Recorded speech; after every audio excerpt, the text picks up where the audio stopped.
Welcome everyone. Today we are going to prepare a special lunch.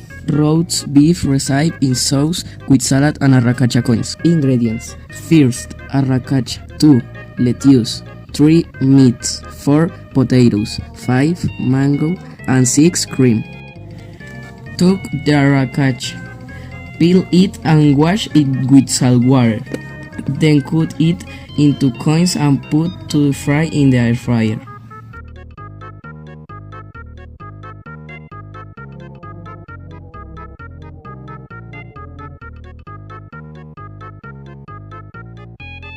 For the salad, the lettuce is cut into small pieces, the mango is cut into small pieces, and the lettuce, mango, and cream are mixed together.